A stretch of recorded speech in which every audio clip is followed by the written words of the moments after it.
இன்னைக்கு கடவுள் கொடுத்துருக்க வசனம் நியாயாதிபதிகள் 5:23. மேரோசை சபியுங்கள், அதன் குடிகளை சபிக்கவே சபியுங்கள் என்று கர்த்தருடைய தூதரானவர் சொல்லுகிறார். அவர்கள் கர்த்தர் பட்சத்தில் துணை நிற்க வரவில்லை. பராக்கிரமசாலிகளுக்கு விரோதமாய் அவர்கள் கர்த்தர் பட்சத்தில் துணை நிற்க வரவில்லையே. இந்த வசனத்தை குறித்து கடவுளை மட்டும் என்ன சொல்கிறது பார்ப்போம்.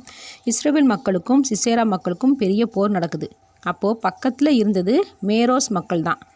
அவங்க பக்கத்தில் இருந்தும் இஸ்ரவேல் மக்களுக்கு உதவி செய்ய முன் வரல. அதுக்கு காரணங்களை சொல்லப்படலை. ஆனால் ஒருவேளை சிசேராவின் படை மிகவும் பலமானது, இரும்பு ரதங்கள் இருந்துச்சு, அதனால் பயந்துருக்கலாம். இல்லை நமக்கு எதுக்கு வம்புன்னு நினச்சிருக்கலாம். இல்லை நமக்கு சம்மந்தமே இல்லைன்னு நினச்சிருக்கலாம்.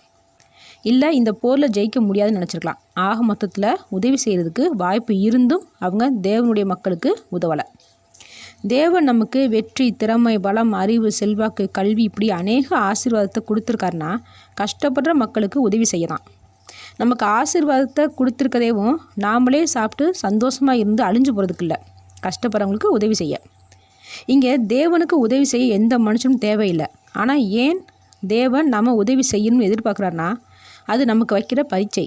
நம்மளுடைய இரக்க குணம், எண்ணம், செயல் இது எப்படி இருக்குன்னு சோதிச்சு பார்க்குறாரு. இதில் நம்ம தவறும் போது சாபத்துக்குள்ளாகிறோம், தேவனுடைய கோபத்துக்கு ஆளாகிறோம்.